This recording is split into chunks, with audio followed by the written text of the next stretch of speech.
Welcome to my channel. ഇന്ന് ഞാൻ വന്നിട്ടുള്ളത് നമുക്ക് പെട്ടെന്ന് തന്നെ തയ്യാറാക്കാൻ പറ്റുന്ന ഒരു പുഡിങ്ങിൻ്റെ റെസിപ്പിയുമായിട്ടാണ്. വീട്ടിൽ തന്നെയുള്ള സാധാരണ ചേരുവകളാണ് ഞാനിതിൽ ഉപയോഗിച്ചിട്ടുള്ളത്. എന്നാൽ ഇത് ഉണ്ടാക്കുന്നത് എങ്ങനെയാണെന്ന് നോക്കാം. ഈ പുഡിങ്ങിന് ആദ്യം തന്നെ ഒരു ബിസ്ക്കറ്റിൻ്റെ ലെയറാണ് കൊടുക്കുന്നത്. അതിനു വേണ്ടി ഞാനിവിടെ സൺഫീസ്റ്റിൻ്റെ മാരി ലൈറ്റ് ബിസ്ക്കറ്റാണ് എടുത്തിട്ടുള്ളത്. പിന്നെ ഒരു കപ്പ് പാലും 1 ടേബിൾ സ്പൂൺ ബൂസ്റ്റ് പൊടിയും 1 ടേബിൾ സ്പൂൺ പഞ്ചസാരയും കൂടി നന്നായിട്ട് മിക്സ് ചെയ്ത ശേഷം ഇതിൽ നമ്മൾ ബിസ്ക്കറ്റ് ഒന്ന് സോക്ക് ചെയ്തെടുക്കണം. അതിനുവേണ്ടി ഞാൻ ഇതുപോലുള്ളൊരു ട്രേ ആണ് എടുത്തിട്ടുള്ളത്. നിങ്ങൾക്ക് നിങ്ങളുടെ വീട്ടിലുള്ള ഏതൊരു സ്റ്റീൽ പ്ലേറ്റിലോ ഒക്കെ ഇത് തയ്യാറാക്കാം. ആദ്യം ഈ ബിസ്ക്കറ്റ് ഈ പാലിലൊന്ന് നന്നായിട്ടൊന്ന് സോക്ക് ചെയ്ത ശേഷം ഈ ട്രേയിലേക്ക് വെച്ച് കൊടുക്കാം.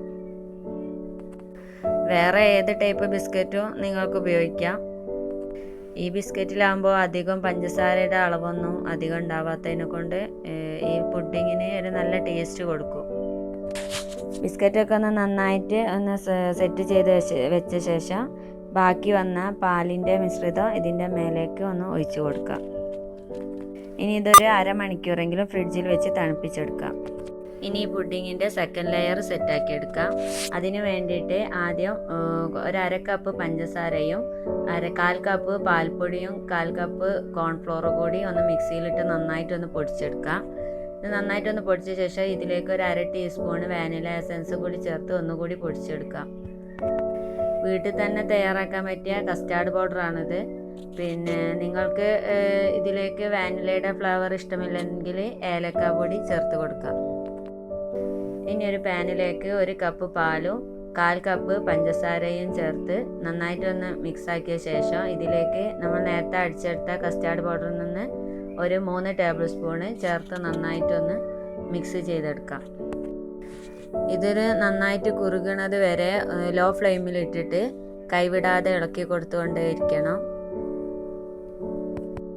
പിന്നെ ഒരു കാര്യം, നിങ്ങൾക്ക് ഈ വീഡിയോ ഇഷ്ടമായാൽ ഞങ്ങളുടെ ചാനൽ സബ്സ്ക്രൈബ് ചെയ്യാനും നിങ്ങളുടെ ഫ്രണ്ട്സ് ആൻഡ് ഫാമിലിക്ക് ഷെയർ ചെയ്ത് കൊടുക്കാനും മറക്കരുത് കേട്ടോ.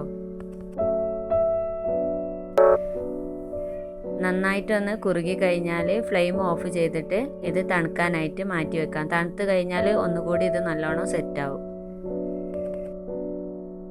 ഇപ്പോൾ ഇത് നന്നായിട്ട് തണുത്ത് വന്നിട്ടുണ്ട്. ഇപ്പോൾ കണ്ടില്ല, ഒന്നുകൂടി ഒന്ന് സെറ്റായിട്ടുണ്ട്.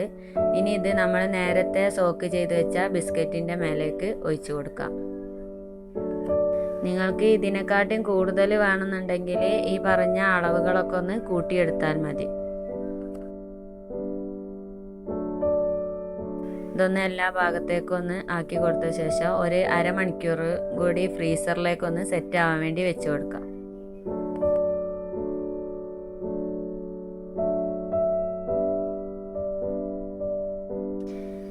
ഇതിപ്പോൾ ഒന്ന് സെറ്റായി വന്നിക്കണ്. ഞാനിതിൻ്റെ മേലെ 3ാമത്തെ ലെയറായിട്ട് വിപ്പിംഗ് ക്രീമാണ് കൊടുക്കുന്നത്. ഇത് ഓപ്ഷണലാണ്. എനിക്കിവിടെ കുറച്ച് വിപ്പിംഗ് ക്രീം ബാലൻസ് വന്നതിനെ കൊണ്ട് ഞാനിത് ചേർത്ത് കൊടുക്കുന്നതേ ഉള്ളൂ. നിങ്ങൾക്ക് വേണമെങ്കിൽ ഒരു ചോക്ലേറ്റ് ലെയറും കൂടി ഇതിൻ്റെ മേലേക്ക് കൊടുക്കാം. അപ്പോൾ ഒരു 3 കളറായിട്ട് ഇത് നിന്നോളൂ. ഇല്ലെങ്കിൽ ഈ കസ്റ്റാർഡ് പൗഡറിൻ്റെത് കുറച്ചും കൂടി ഒന്ന് അളവ് കൂട്ടിയെടുത്താലും മതി. പിന്നെ അതിൻ്റെ മേലേക്ക് ഞാൻ ഒന്ന് ഡെക്കറേഷൻ ചെയ്യാൻ വേണ്ടിയിട്ട് കുറച്ച് ബൂസ്റ്റ് പൊടി തന്നെയാണ് ഒന്ന് വിതറി കൊടുക്കുന്നത്. ഒരു 5 രൂപേൻ്റെ ബൂസ്റ്റിൻ്റെ പാക്കറ്റ് മതി ഇതിലേക്ക് മുഴുവനായിട്ട്. ഇനി ഇതൊരു 4 മണിക്കൂറെങ്കിലും ഒന്ന് ഫ്രിഡ്ജിൽ വെച്ച് സെറ്റ് ചെയ്ത ശേഷം നിങ്ങൾക്ക് സെർവ് ചെയ്യാം. വീഡിയോയെ പറ്റിയുള്ള നിങ്ങളുടെ കമൻറ്റുകൾ താഴെ കാണുന്ന കമൻറ്റ് ബോക്സിൽ എഴുതി അറിയിക്കാൻ മറക്കരുത്.